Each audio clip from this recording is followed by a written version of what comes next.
Well, thank you for joining us this morning. Last night, on President Trump's orders, U.S. Central Command conducted a precision strike in the middle of the night against 3 nuclear facilities in Iran, Fordow, Natanz, and Esfahan, in order to destroy or severely degrade Iran's nuclear program. And as the chairman of the Joint Chiefs will demonstrate, it was an incredible and overwhelming success. The order we received from our commander-in-chief was focused, it was powerful, and it was clear. We devastated the Iranian nuclear program. But it's worth noting the operation did not target Iranian troops or the Iranian people.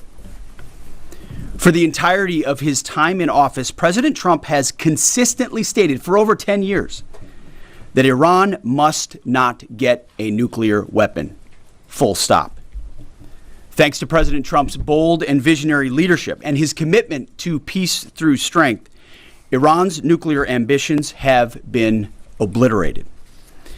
Many presidents have dreamed of delivering the final blow to Iran's nuclear program, and none could until President Trump. The operation President Trump planned was bold and it was brilliant, showing the world that American deterrence is back. When this president speaks, the world should listen. And the U.S. military, we can back it up.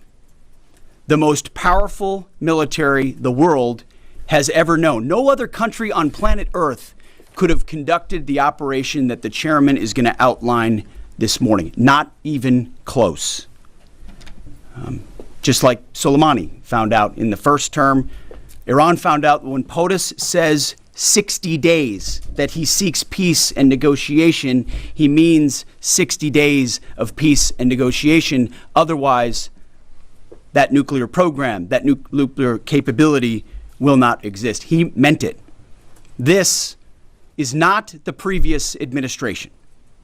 The President Trump said no nukes. He seeks peace, and Iran should take that path.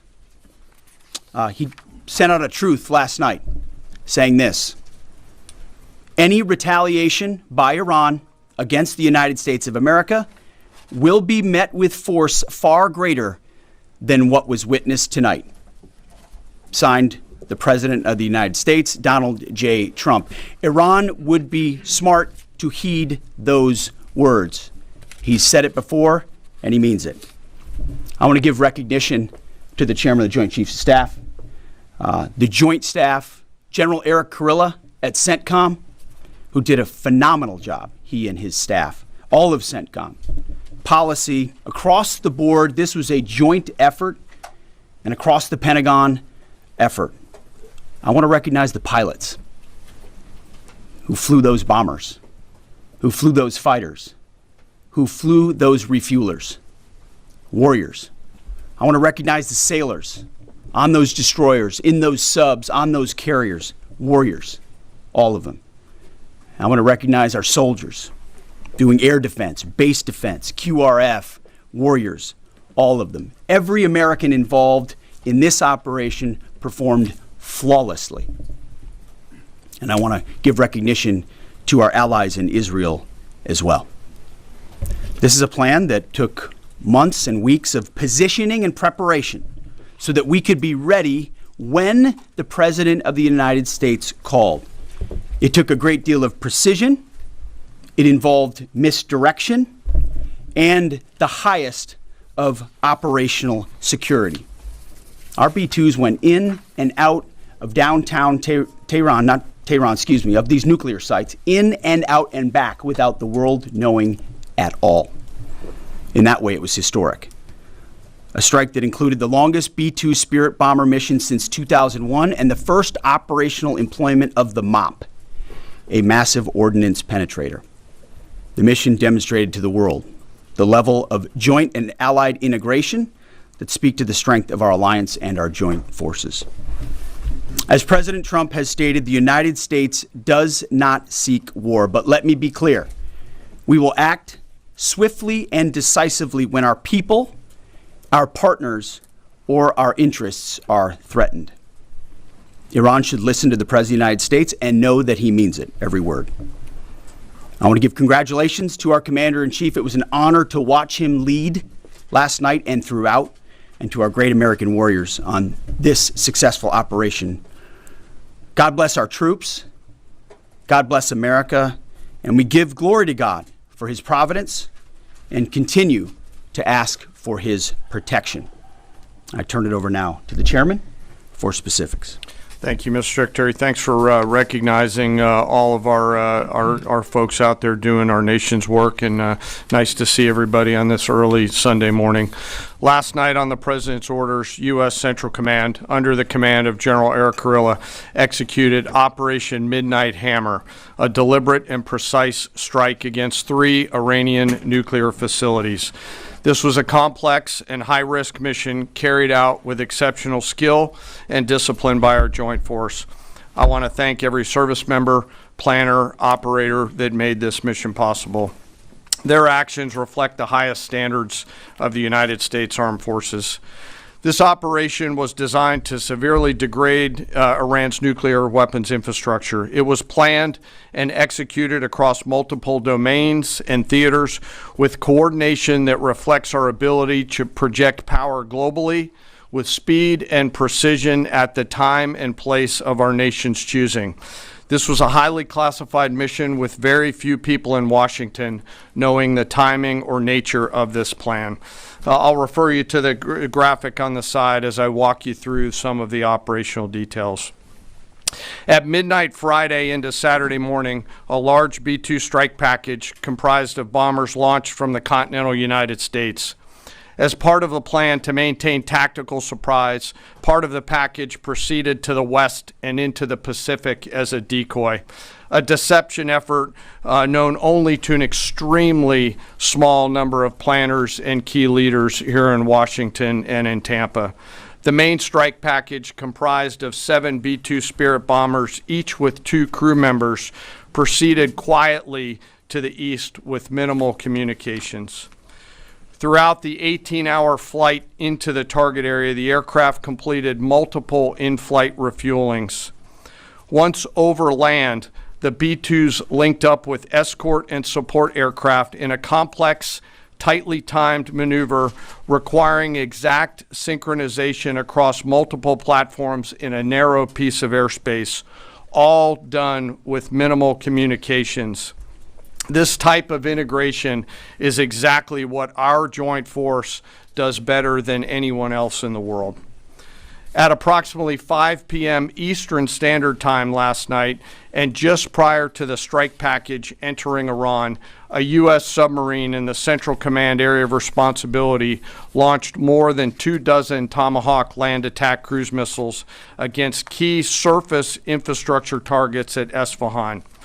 As the Operation Midnight Hammer strike package entered Iranian airspace, the U.S. employed several deception tactics, including decoys, as the 4th and 5th generation aircraft pushed out in front of the strike package at high altitude and high speed, sweeping in front of the package for enemy fighters and surface-to-air missile threats.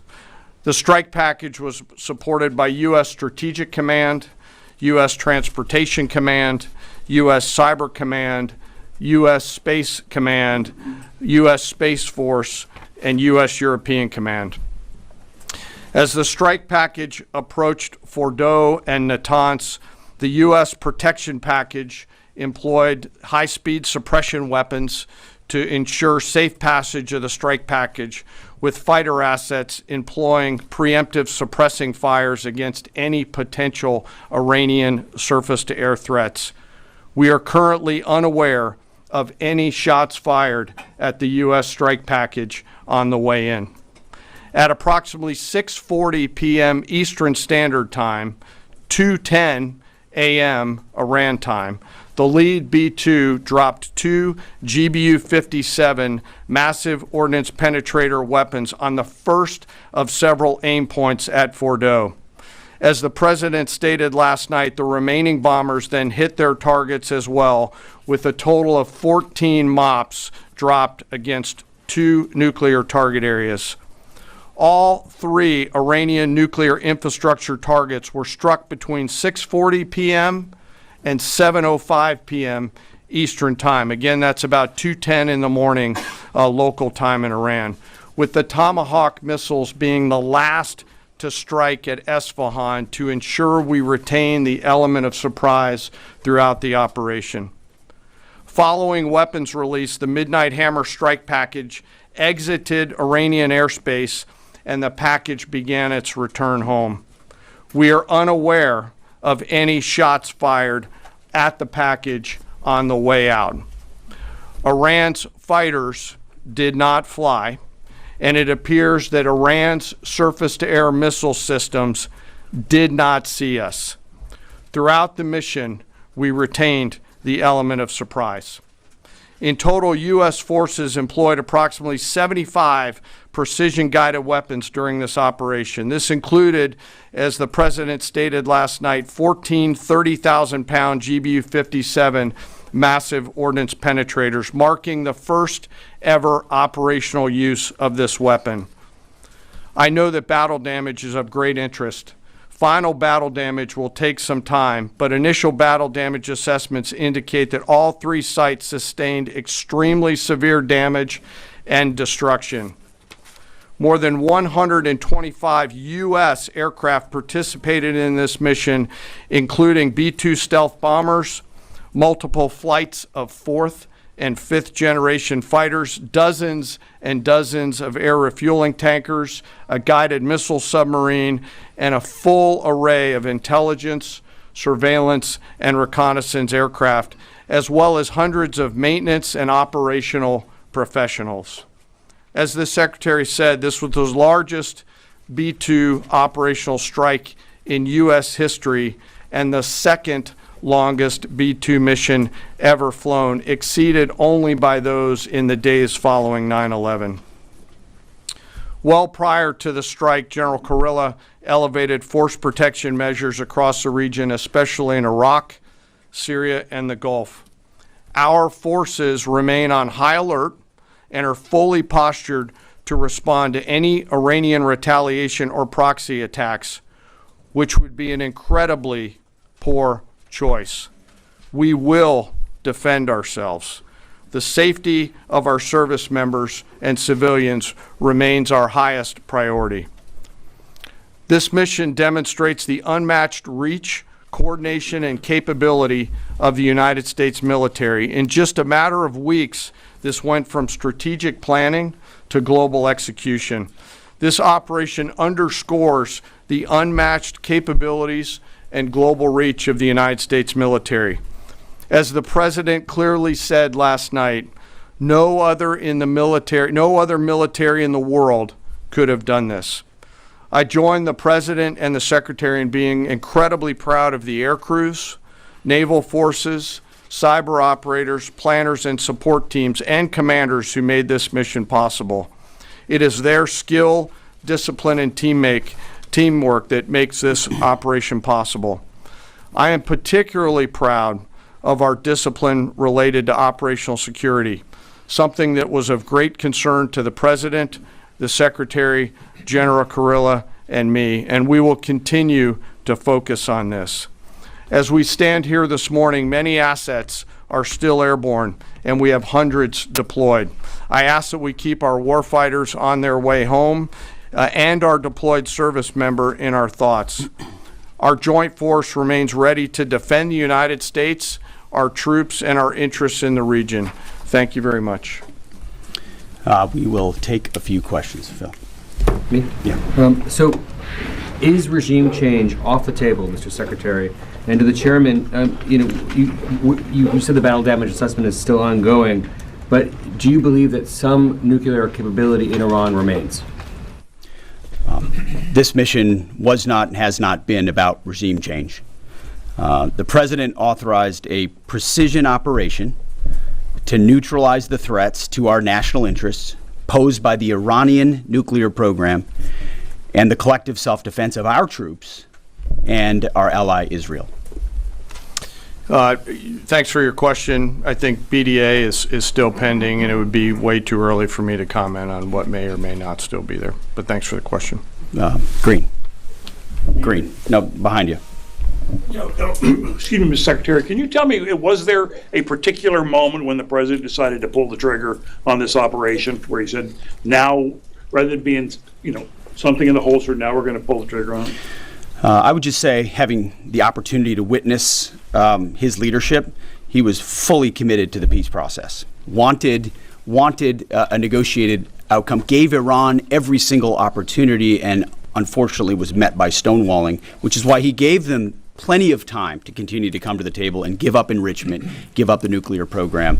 But there was I won't say the particular moment, there was certainly a moment in time where he realized that it had to be a certain action taken in order to minimize the threat to us and our troops. Yeah. General, you say that General Kurilla increased force protection in Iraq, Syria, and Gulf, and those areas. Were they given any advance warning the attacks were coming? And also, Mr. Secretary, when were congressional leaders notified? How long before the attacks took place? Sir, to your first question, the risk has clearly been rising over the last few weeks in the region. Based on that, and not a particular awareness of this operation, we've made smart decisions to minimize the risk to U.S. forces in the region. So they were given no advance warning? No, sir. In congressional? They were notified after the planes were safely out. Well, we complied with the notification requirements of the War Powers Act. After the attacks, they were notified? They were immediately thereafter. Yes. Thank you, Secretary. Two questions. Do you believe you completely destroyed Iranian nuclear program? And how about Iranian ballistic missiles? Your ally as Israel always saying that is biggest threat.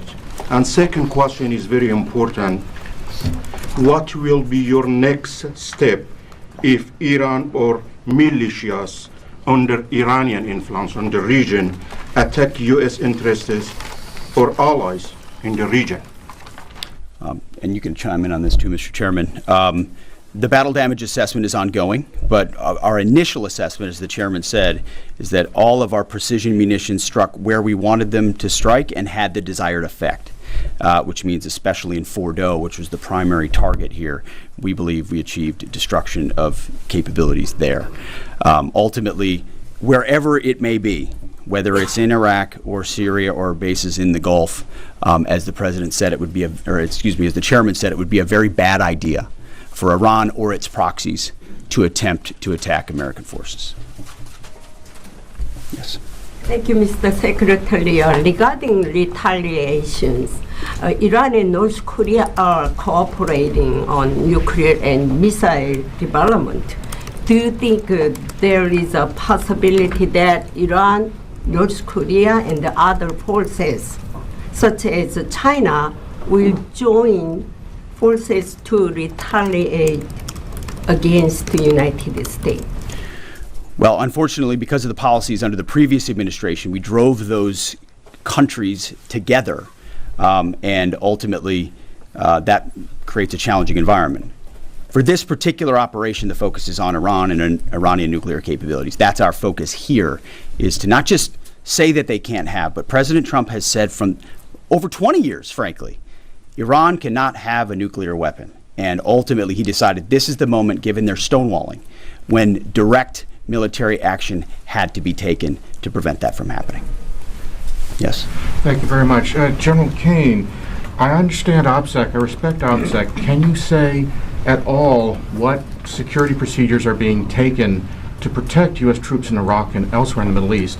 And Secretary Hegseth, as a global war on terrorism veteran, what do you say to veterans who may be concerned the U.S. is getting into another open-ended war in the Middle East over weapons of mass destruction?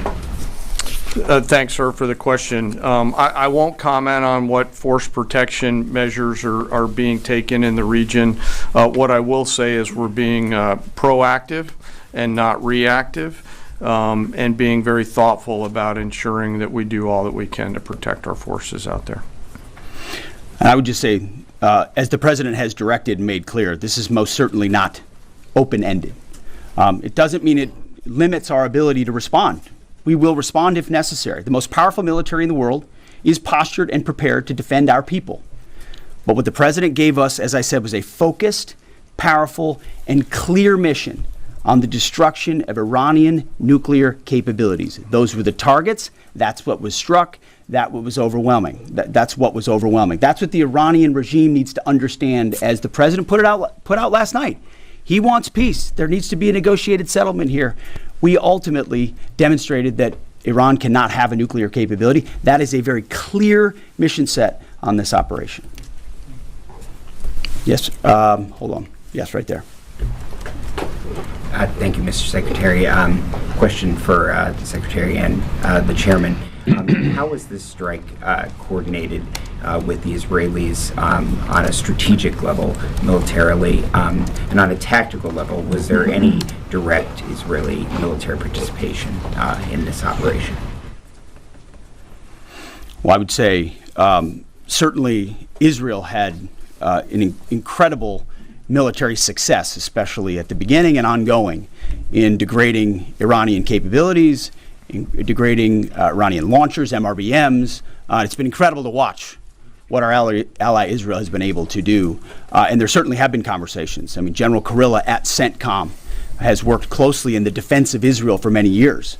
And part of this operation was the defense of Israel and the ongoing defense of Israel. But as it pertains to this strike, this was U.S. operated and U.S. led. We took advantage of some of the preparatory work that's been done over the past week and a half in terms of axis of approach. I won't get into the particulars, but as the Secretary said, it was a U.S. strike. We made sure we were not in the same piece of airspace and sky. Aside from that, that was the extent of it. We'll take a couple more. Yeah, right there. Question to the Secretary first. Are you concerned whatsoever now about the reaction from U.S. allies given the strike, particularly those in the Gulf? And to the Chairman, if I may, I understand you don't want to speak to specific assets and force protection measures, but do you anticipate at least having to bring in any further assets from other theaters to aid in force protection over the coming days? We certainly understand the challenges of allies in the region. And we have been respectful and in working in collaboration with them as it pertains to basing and sensitivities there. Ultimately, they've got a lot of assets and people in those locations also where American troops are co-located. So that's a consideration of ours. We've been in close consultation with them, and we appreciate the support that we have got. Thanks for the question on sort of the global picture, and as you know, that's one of my jobs, is to look globally at the entire range of challenges. We are always carefully considering our force posture around the world and then offering options to the Secretary and to the President. I won't comment on any future things, but the American people should know that we carefully consider those moves around the world and try to modulate as needed our force structure in the region. Absolutely. Yeah, right here. Thank you. What communications are being sent to the Iranians right now, and is there any possibility of diplomacy now or in the coming days? I can only confirm that there are both public and private messages being directly delivered to the Iranians in multiple channels, giving them every opportunity to come to the table. They understand precisely what the American position is, precisely what steps they can take to allow for peace, and we hope they do so. Yes. The president may not want an open-ended conflict. The Iranians may disagree. Are you prepared for a protracted war? Well, anything can happen in conflict. We acknowledge that. But the scope of this was intentionally limited. That's the message that we're sending. With the capabilities of the American military, nearly unlimited. So Iran, in that sense, has a choice. But we've made it very clear to them, this is nuclear sites, this is nuclear capabilities, this is the line that the president set, and we set that back. Now is the time to come forward for peace. But I think one of the takeaways from this as well is the unprecedented level of ongoing cooperation. I can't speak highly enough of the chairman and his staff and General Kurilla in CENTCOM, what they've done to look around the corner, to pre-position, to understand how an operation like this comes together. The scope and scale of what occurred last night would take the breath away of almost any American if you had an opportunity to watch it in real time. And I think Tehran is certainly calculating the reality that planes flew from the middle of America in Missouri overnight, completely undetected, over 3 of their most highly sensitive sites, and we were able to destroy nuclear capabilities. And our boys in those bombers are on their way home right now. We believe that'll have a clear psychological impact on how they view the future, and we certainly hope they take the path of negotiated peace. But I could not be more proud of how this building operated, of the precision, the sensitivity, and the professionalism of the troops involved in this effort. I will take one more. We'll take one more question. Yes, right there. Thank you, Mr. Secretary. Concerning the justification for these strikes, in March, the Office of the Director of National Intelligence released their threat assessment, concluding, quote, Iran is not building a nuclear weapon, and Khamenei has not authorized the nuclear programs he suspended in 2003, unquote. So what new intelligence does the U.S. have since then that the Iranians have changed their position on nuclear weapons? And does this new intelligence come from U.S. sources and methods, or are we getting this information from other countries? Well, I would just simply say that the president's made it very clear. He's looked at all of this, all of the intelligence, all of the information, and come to the conclusion that the Iranian nuclear program is a threat, and was willing to take this precision operation to neutralize that threat in order to advance American national interests, reduce the Iranian nuclear program, and obviously collective self-defense of ourselves and our allies. So he looked at all of it, understood the nature of the threat, and took bold action I think the American people would expect in a commander-in-chief. That's all we've got. Thank you very much. Appreciate it. Mr. Chairman. Thank you. Mr. Chairman, do you have any of the WC-135s up to check for radioactive material in the atmosphere?